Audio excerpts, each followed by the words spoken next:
You had the 1 minute pitches at the very end, which I find great because you learn as much in 1 minute as you do in an hour sometimes. Hello, Matthew Grant here, one of the partners at Instech London. In this episode, I caught up with another well-known industry figure, Adrian Jones from reinsurer SCOR, who was over in London recently. Now, Adrian's day job is Deputy CEO of Pnc Partners, and he's in charge of ventures and strategic partnerships. But Adrian is also well known as a commentator on insurance innovation and future trends. We had a great discussion about a whole range of topics, including the types of companies that SCOR looks to invest in and the tension that insurers have between investing for benefits for the core business, but also looking for commercial returns as a strategic investor. Adrian is also on the board of B3i, and it gives a perspective on how the consortium is getting on and a hint about some things coming soon with their pilot study to be announced later this year. And finally, he also gives us an update on what he sees happening at Lemonade.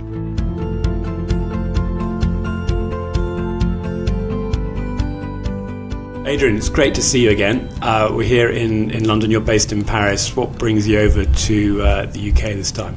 The fact that you had 1 day of sun this year, so I wanted to enjoy it.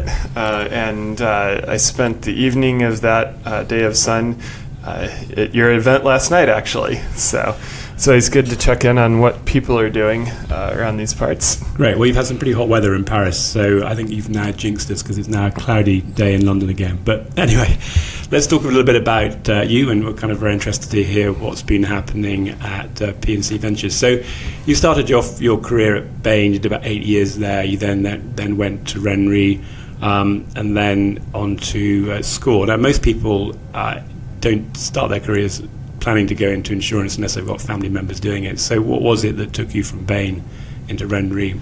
So I fell into insurance like everybody does when I had just come back from Sweden with Bain. And I went into the staffing manager and they said, you need to get on a train, go to Princeton, New Jersey, and ask for a gentleman at this particular address. And if you know Princeton, you know what insurance company I would have been at. And so I did. That was my first consulting project in insurance.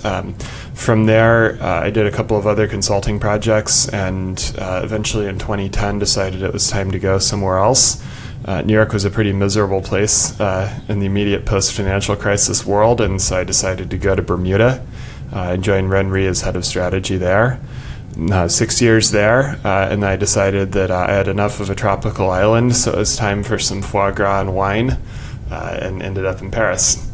Oh, excellent. So, I mean, we haven't really got time to talk about RenRe and the Bermudan reinsurers now, but I mean, you've written yourself a lot about what's happening in the insurtech space and the disruptors, and to a certain extent, those Bermudan companies, including RenRe, were in a way some of the earliest disruptors in the insurance space, raising billions of dollars of capacity very quickly and taking over the market from what was an established market in the US and Lloyd's.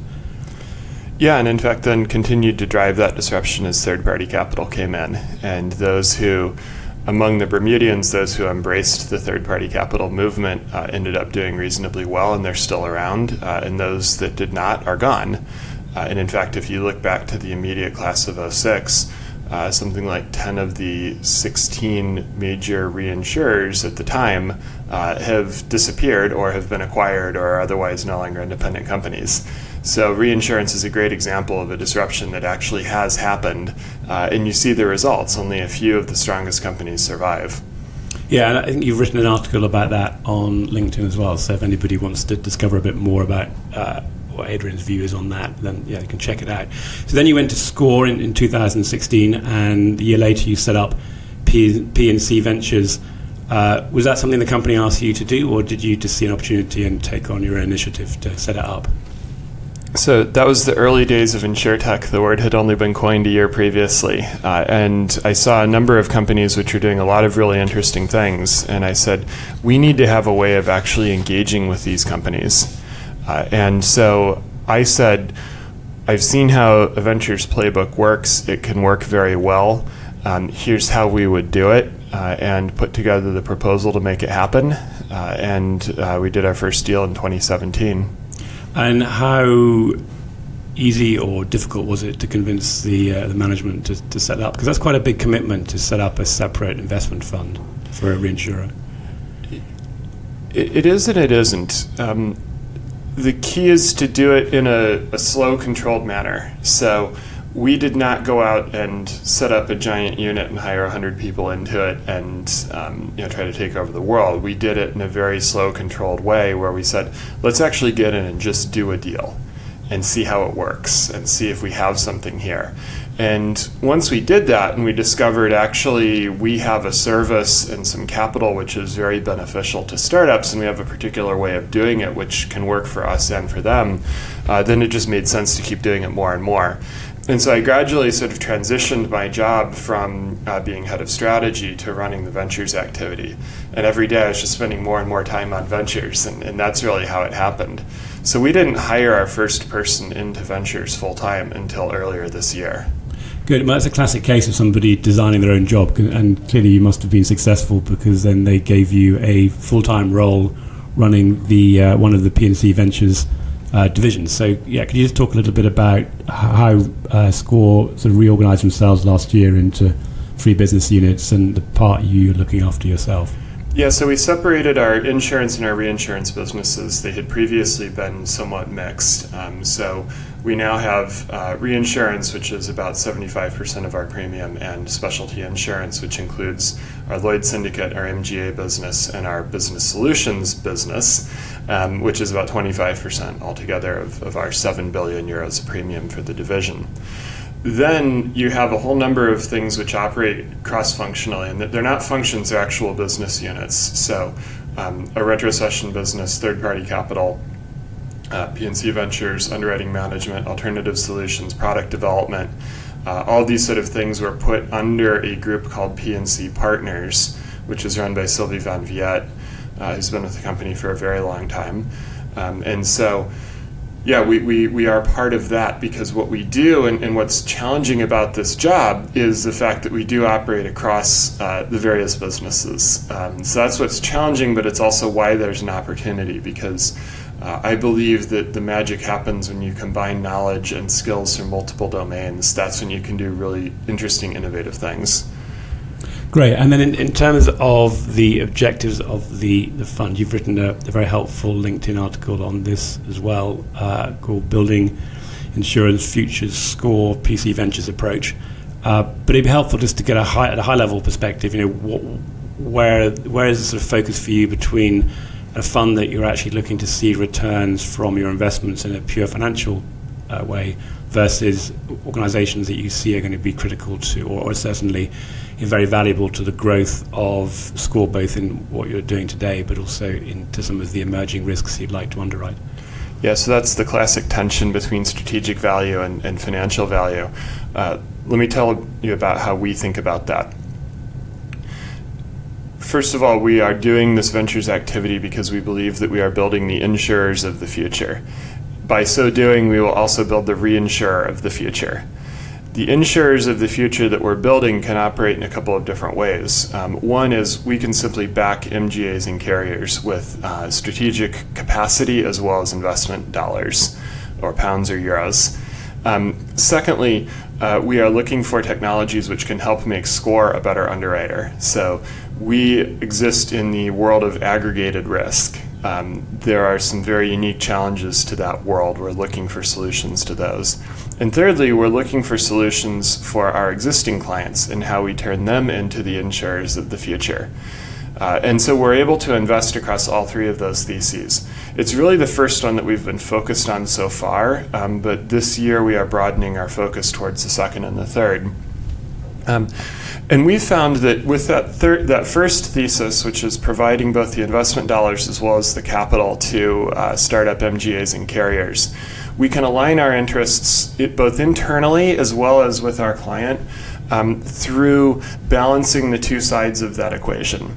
So the challenge for a young company is always growth versus profitability. That's also the challenge for old companies as well. But we've seen very different approaches in the startup world towards that equation. If we are only a reinsurer, we only have the downside. The maximum that we can benefit is the premium that we take in. If we are only an investor, we only have the upside. The maximum we can lose is the money that we put in. And if you combine those two risk distributions, you actually end up with a much better distribution. And it allows us to have a much better conversation with our client around their own challenge of growth versus profitability. And when you do that, that takes some of the tension off of strategic return versus financial return, because we can actually take it on both sides, or one or the other. The strategic return is the reinsurance that we're generating, and the financial return is obvious. We should be able to do both if we do it really well. And so having the relationship across the investment as well as the risk capacity means that we have every incentive to make that company as successful as possible on both sides of the equation. And it somewhat eliminates the tension which might otherwise exist.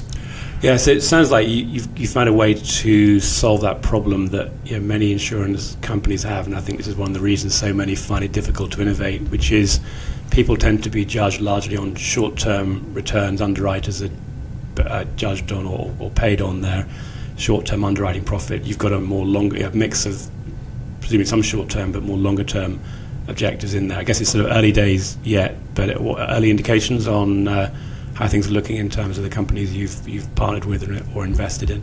We're very pleased with the performance of all the companies that we've invested in and partnered with, which is 7 or 8, depending on how you count right now.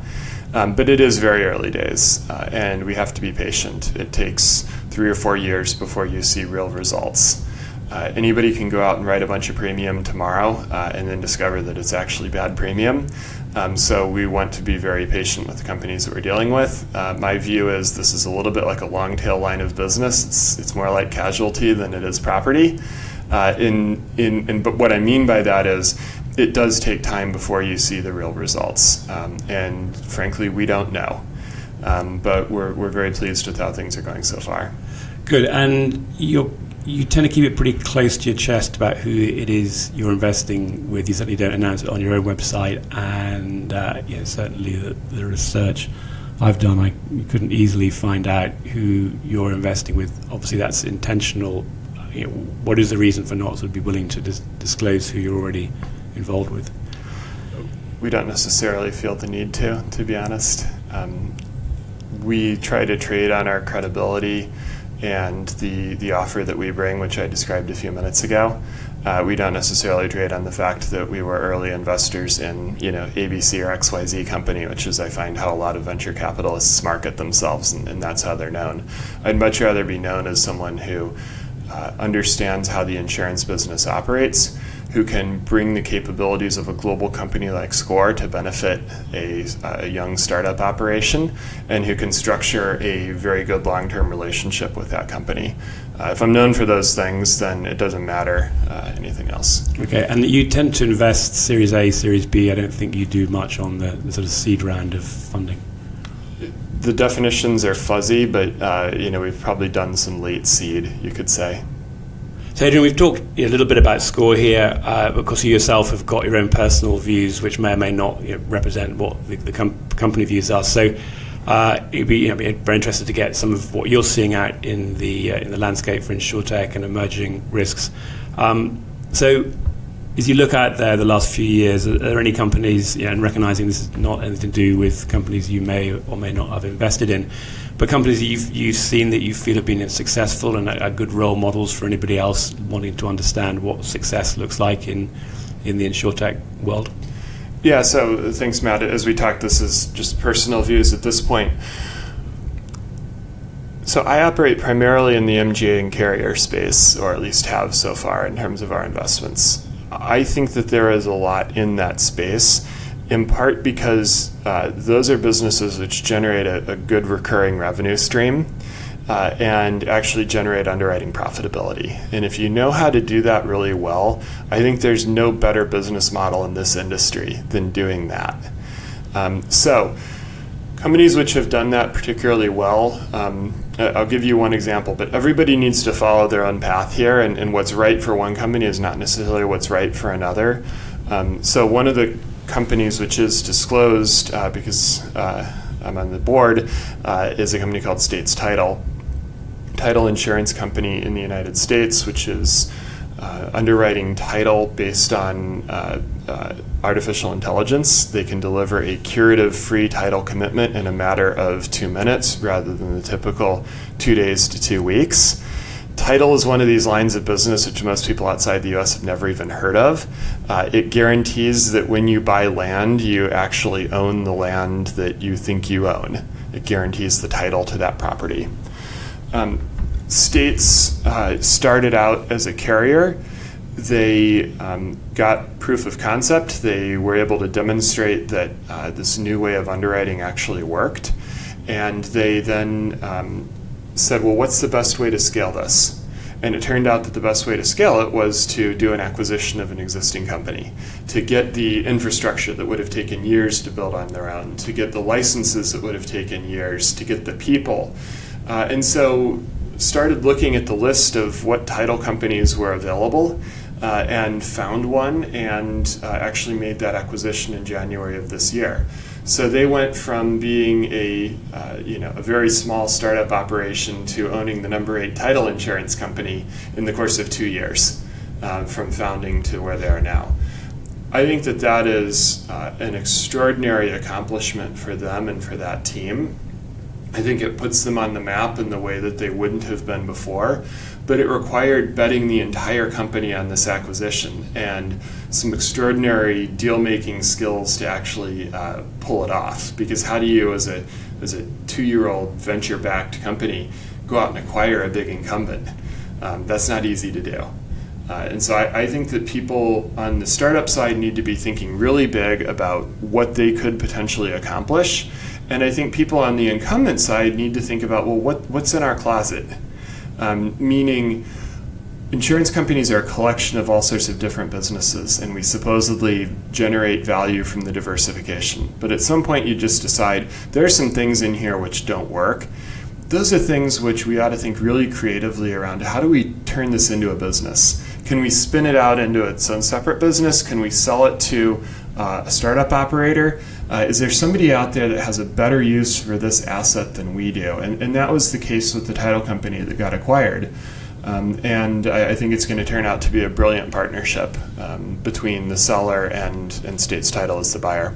No, that's very helpful, thanks. I mean, I think the essence of that is insurance ultimately is not unlike any other major technology marketplace where you need founders with vision, the ability to scale, ability to move very, very quickly. And I think it's partly the reason that a number of companies that started off 2 or 3 years ago, when, as you said, sort of in the insurtech was coined, have struggled a little bit because they just don't have the ability to, or don't have the sort of vision and therefore linked to the ability to really scale and take some really tough decisions but move really quickly. And insurance companies generally struggle to work with those companies that are too small. That's and it's interesting that MGA, so technology link up. I think we're seeing more companies now where they are both MGAs and they've got technology, and some interesting ones are actually using their experience as MGAs to be able to also sell on some of their technology.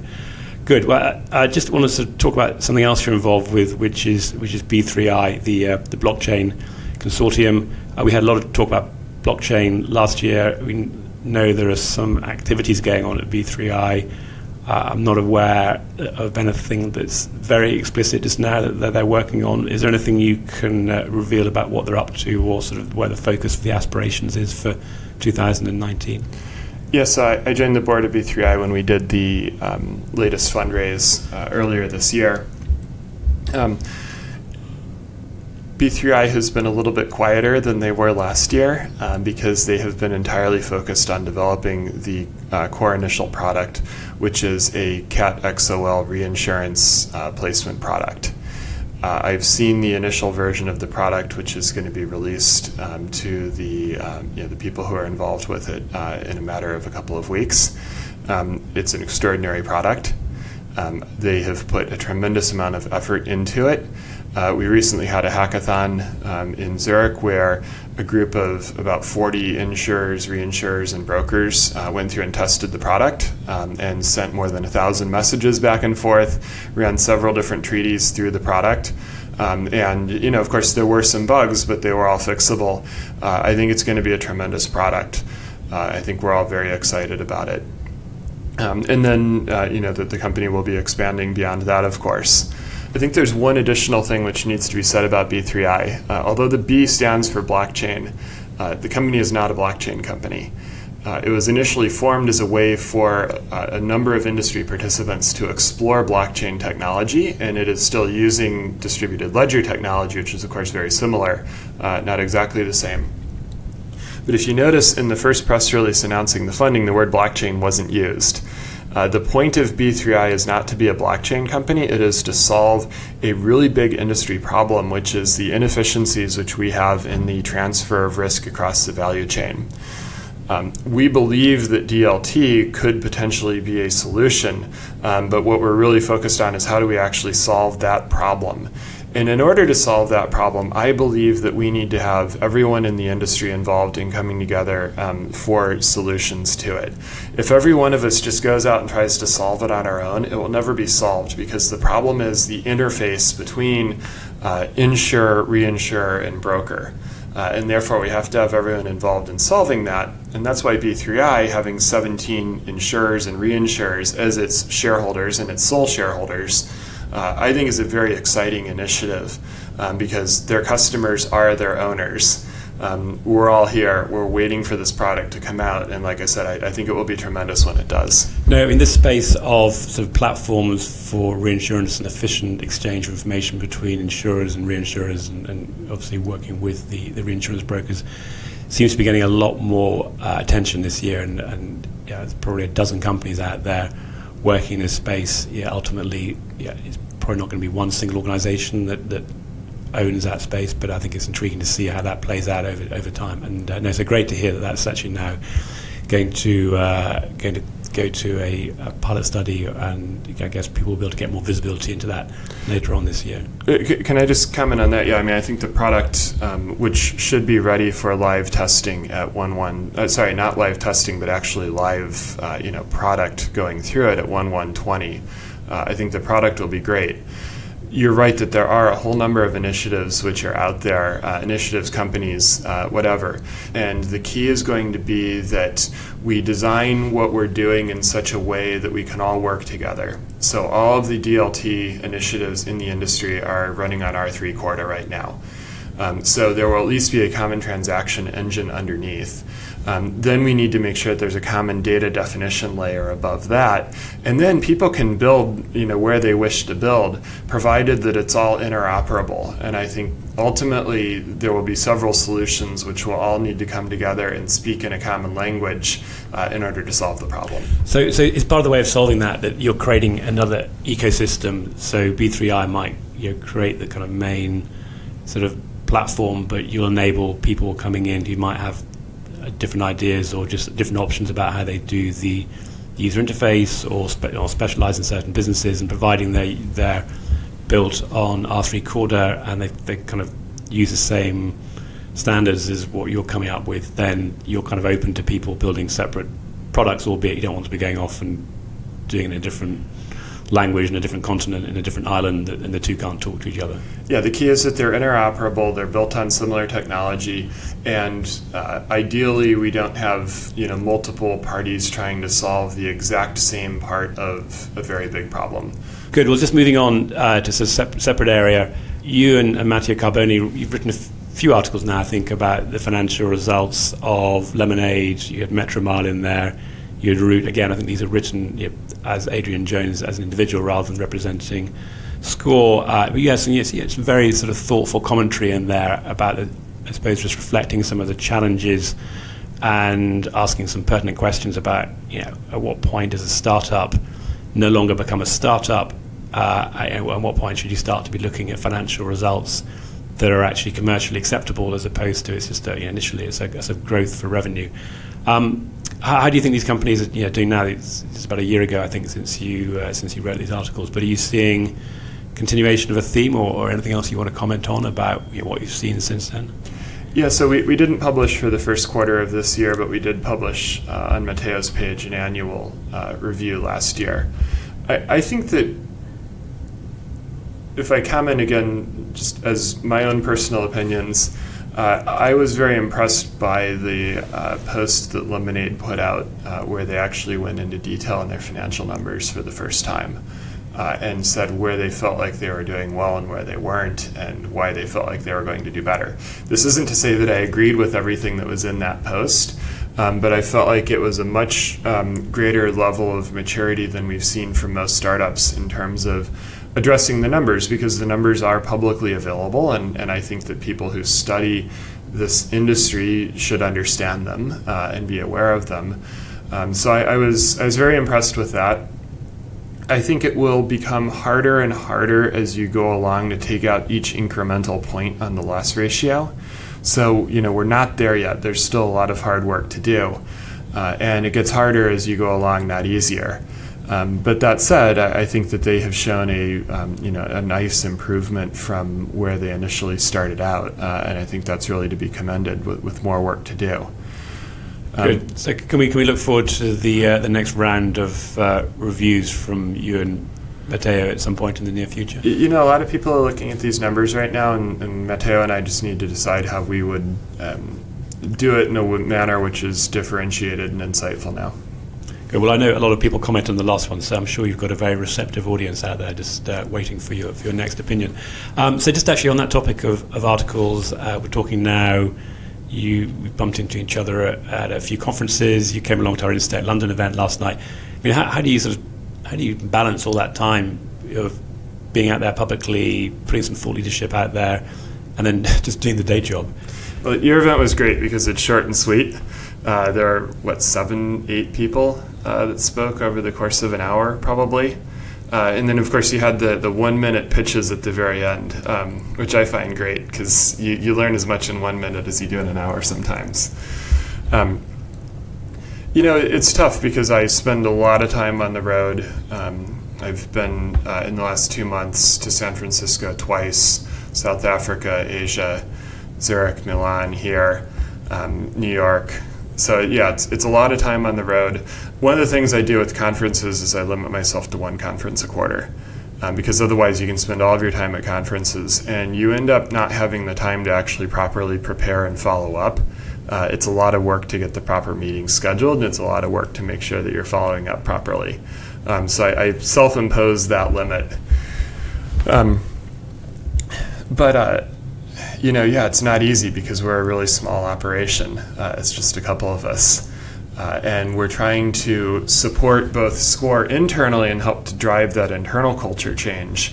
And we're also trying to be as many places as we can in the world to make sure that we understand what's going on so that when things happen, we can make sure that we're at the forefront of them. I think what has been a very positive surprise, and I'll put my SCOR hat back on for a moment here, is we've been really supported by people in the organization much more than I expected. I've had several people come and sit down in front of my desk and say, Adrian, I'm really excited about what you're doing. Please tell me, what can I do to support you? And I've had several of those conversations, and I've had other people who never have said that, but they've just started sending things our way. And so actually we source a lot of our deals just because people are out there in the market and they're known, and when they find these sort of things, they then send them on to us, and we work with them to try to execute. So we spend very little time actually trying to proactively source ourselves. So that's one area where we take out a significant chunk of time. We also don't need to fundraise, which is quite nice. So suddenly more than half of what the traditional VC does is gone from our day job. So that's a little bit of how we try to manage it. Well, I mean, I've known SCOR for many years and always very much enjoyed working with people there. And of course, you also have the benefit now with Jean-Paul Consenti in his role of CEO for SCOR Re, as somebody who comes at this from a modelling background, and Jean-Paul and I knew each other 20 years ago in catastrophe modelling. So I mean, I think just with that, also that French heritage, that I've always felt was a very strong analytical background, but balanced with an ability to develop relationships and sort of trade off between the pure analysis with the intuition that is increasingly important as you get through your career and know what's going on. So, no, it's good to hear that's coming from the inside as well. So, just talking about the team, do you want to talk a little bit about the colleagues you're working with here and New York and in Paris? Yeah, so the team is basically myself as team leader. We have a fellow here who's known to probably many listeners of your podcast named Will Thorne, who handles all of our EMEA ex-French-speaking markets business for Pnc Ventures. Pierre Favanek, whose title is Head of Strategy and Business Development. He's my successor in that role. He handles all of our French-speaking markets. And then I handle primarily the Americas, along with a fellow named Will Bird, who we hired out of one of the primary carriers earlier this year. And then between Will and me, we also cover Asia as well. So we haven't yet had a chance to do anything in Asia, but we are looking for opportunities there. It's, Asia is not a monolith. It's a whole bunch of different countries, ranging from the very big and incredibly difficult like India and China to very mature markets like Japan and Australia, and then some emerging markets like Vietnam and Indonesia and places like that. So we're looking to spend more time there and be more active there going forward as part of our geographic strategy. Well, very impressive the coverage you get from such a small team, albeit you've got the SCOR team in the background to help you as well. But still, you've done a lot with a very small group. The one thing that I didn't mention, which I think is pretty relevant for people who are thinking about working with SCOR, is when we are looking to do an investment stroke strategic partnership, we have a single committee which makes all of those decisions. The committee has the final decision-making authority. Everything that comes to us, we take to that committee, so they see our entire pipeline, and we select particular ones to talk about each time the committee meets. So therefore, we don't go through a long process of working your way up the organization until eventually you reach some middle manager who says, no, I don't like that. We do it through this committee, and it enables us, I think, to make decisions much more quickly and hopefully more efficiently for the people that we work with. Because unfortunately, we can't work with 90% of the people that approach us. But if we can tell them that very quickly and point them in the right direction, then we try to do that as well. Adrian, thanks very much for carving some time out of what I know is a very busy schedule. So if anybody wants to learn a bit more about Pnc Ventures or believes they've got a deal you should take a look at, what's the best way for them to find you? Yeah, thanks, Matt, and I appreciate the opportunity to speak with you today as well. I've followed what you've done in this space for a while, and I appreciate the thoughtful commentary that you put out as well. In terms of working with Pnc Ventures, the easiest way is simply to ping us a message on LinkedIn. We also have a Pnc Ventures webpage on SCOR.com, which has an email address, pcventures@SCOR.com. Just ping us that, send us some materials.